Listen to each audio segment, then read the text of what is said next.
Coach, could you talk about the development of Jaron and Santi during the offseason, and will that extended season slow them down from doing full go this fall? Yeah, really impressed with JJ and Santi's World Cup just endeavor. I mean, besides just the tournament itself, all the exhibition games.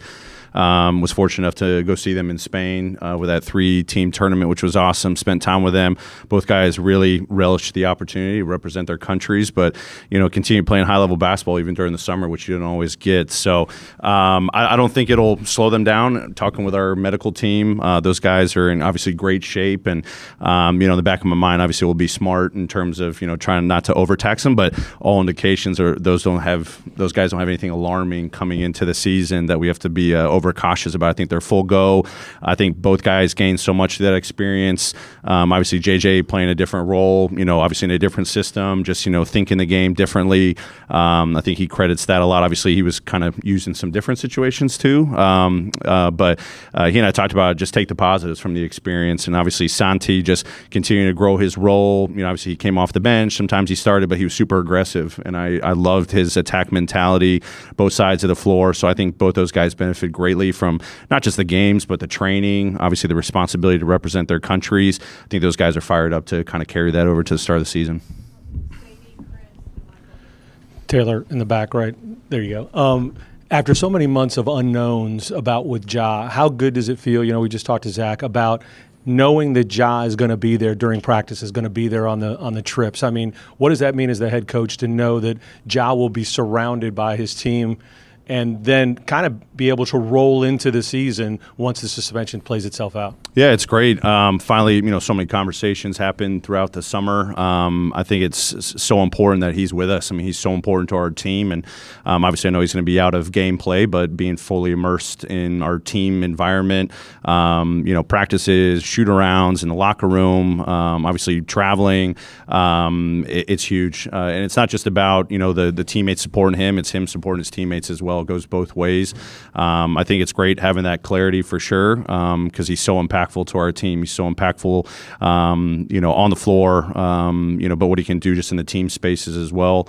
And I'm just glad we finally got to that decision. And in terms of like the seamless transition, obviously we know the 25 games, but, he and I have talked about, this is a great opportunity to really invest in his just overall well-being. It's off the floor, it's on the floor, but, we've got a separate plan, designed for him outside of just the team training, where we're going to push him.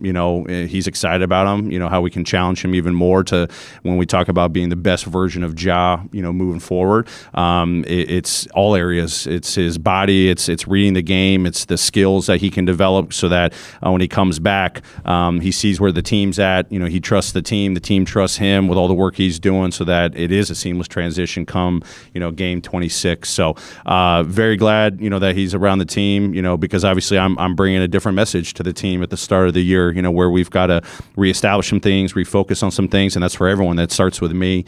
So having him there so that he can feel that as well and carry that out, along the team track, but also his individual track is going to be great. I mean, along those lines, with Ja able to practice but not play, from a team perspective, how do you approach preparing for the lineups and rotations you'll use starting in game one, and then for the adjustment to some different lineups and maybe different style a little bit that you'll have in game 26? Yeah, I think at its core, we don't want to we've never changed our philosophy on how we want to guard, how we want to play offense. We're going to do a couple different things spatially, offensively, where anybody has, the opportunity to be a playmaker. Obviously, is a huge part to the engine offensively and a primary playmaker for us. But he and I talked about it as we go into camp. It's in a unique situation where even though he's allowed to practice, I've got to start diving into what not just our opening night roster is going to be, but seeing those different combinations like you talked about. So I envision training camp having different starting lineups. He probably won't be with the first group. He could be with the second or third group.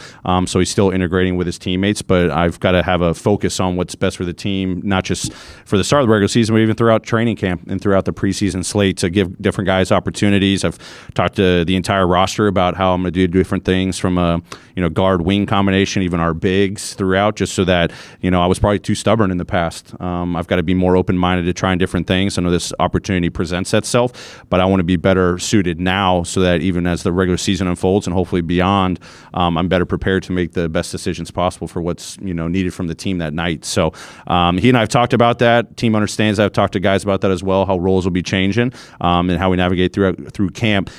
He's going to get opportunities, but it's just not going to be probably the first or second team. Taylor, just wanting you to expand on kind of what you just said there in regards to like the half-court offense. Something we've talked about a lot. I saw you said you're going to turn over every rock to kind of improve offensively and defensively this year. But speaking specifically to that, the half-court offense,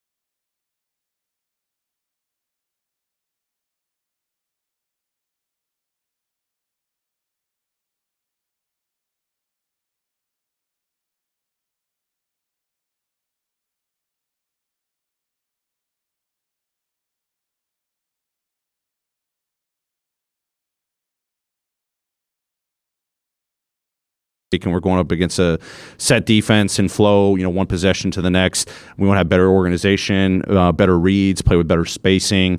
That's going to create advantages for us. And then obviously our first gear is going to be, dead ball situations, coming out of timeouts, maybe after free throws, truly against a set defense that's not on the move, and really understand where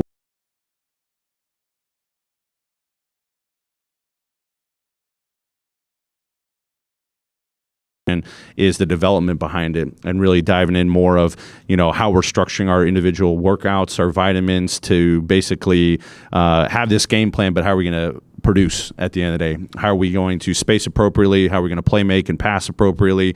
And how are we going to take and knock down the shots that we need to? And really investing a lot more time there. That's something we've been talking about in the offseason, not just having the roadmap and the game plan, but also what's the player development behind it, to make sure that we're getting what we need out of our offense and improving significantly in those areas, which will now be second and first gear. Coach, of course, with Ja being out, everyone's talking about who your fifth starter would be. I'm sure you have no clue at this point. You haven't even seen anybody. But what type of player, what type of skill set are you looking for to finish out your starting lineup? Well, the number one thing, and I've talked to all these guys about, how I'm going to approach training camp. We'll probably have different starting lineups throughout preseason. So obviously, forewarning y'all ask me before games like who we're going to be playing, because I want to see a lot of different things. Obviously it's got to be a spot that's earned, but also we know how important our bench is too. So it's not just about who that fifth starter is going to be. But at the end of the day, the driving thing, it's simple to say, is how are you going to impact winning? How are you going to embrace the role? How are you going to understand that defense has got to be a priority to you? The playmaking of, you're probably going to be off the ball more, so someone in that spot that can make, crucial reads to continue to facilitate the offense. But obviously, as I talked about, our driving kick, knocking down shots is going to be really important. So the investment in their shots is going to be really important too. So adding that shooting piece, but it always starts with defense. Who's going to be that, complementary player that's going to be able to just unlock things for us as a team on the defensive end, but even offensively with just the reads and the knocking down shots. You mentioned training camp preseason, first 25 games of the season, focusing on preparing for that. With Marcus Smart in particular, how much does what you're asking from him change when Ja comes back? And, in fairness to him, how do you kind of balance preparing him for the 25 games and then preparing him for the long term after that? Yeah, I think it's going to be honest conversations, which we've already talked about a little bit, and there's going to be more to come. Obviously, he's in a unique situation, but I think credit to him, he's been able to be very malleable in the different roles that he's had over his years in the league, offensively in particular. So obviously, when Ja is back, there's going to be a natural shift. I've had those conversations with the entire roster already, but the responsibility still doesn't change in terms of how you impact the game on offense or defense. offense. We're just going to add another great player, different engine to the group. Leaning on Marcus's playmaking and leadership and organization skills from the point guard spot, and now having, when we're fully together, you've got Ja, Marcus, Dez, guys that can all be leaders. It's going to just unlock so much more in our offense, so long as we put in the work and we build that trust and that chemistry with those three guys out there. But I think, there is going to be a natural shift, but the dialogues we're going to have, we're going to try to just put him in the best position, Marcus that is, understanding our system, leaning on him, learning more about him. Obviously, we've seen him in Boston and what he's capable of, but understanding how he's going to fit and enhance what we do, not just on offense, but defensively too. This is going to be new for us. I've said, having one of our primary playmakers be also one of our primary defenders is going to be an adjustment for us and our coaching staff to kind of navigate. But when Ja does come back, now we're going to even have more options and threats on both sides of the floor to utilize, which is a blessing. So it's going to be fun to navigate. That starts now in training camp as we get a feel, learning what Marcus is going to bring to us throughout preseason, the first 25 games, but knowing at his core, he just wants to impact winning, and he's willing to accept whatever role it is, and that being a very important role, it's going to be easy to navigate.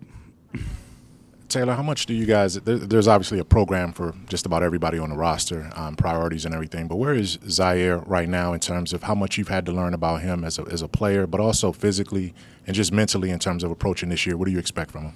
Yeah, I think a huge step for him. Number one thing, obviously, is building up that foundation with his health.